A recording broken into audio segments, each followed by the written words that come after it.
ఇక చూడురి పాము పగ తోక చుట్టికం అవుతుండొచ్చునా అవుతుంది కొన్ని కాయి కొన్ని దగ్గర సందర్భానుసారంగా అవుతుంది. ఎందుకు చెప్తున్నా ఈ ముచ్చడంటే నిన్న కల్వకుంట్ల కవితమ్మ ఆమె భర్త ఇద్దరు కొడుకులను తీసుకొని చిన్నగా ఫామ్ హౌస్ పోయిందట కేసీఆర్ దగ్గరికి.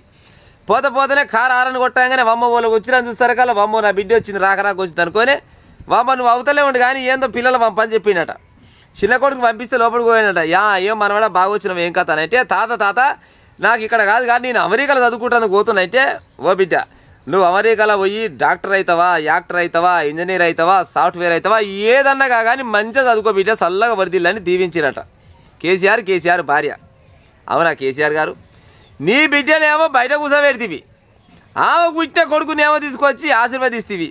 మరి రాంగ కవితమ్మని రానిచ్చేవా లేకపోతే అటుకెళ్ళటే పోనిచ్చేవా? అందుకోసం నేను ముందుగా చెప్పిన పాము పగెట్ట అవుతుంది తోక చుట్టుగా మెట్ట అవుతుంది అంటే వీళ్ళకి 5 రోజు డబ్బున్న వాళ్ళకు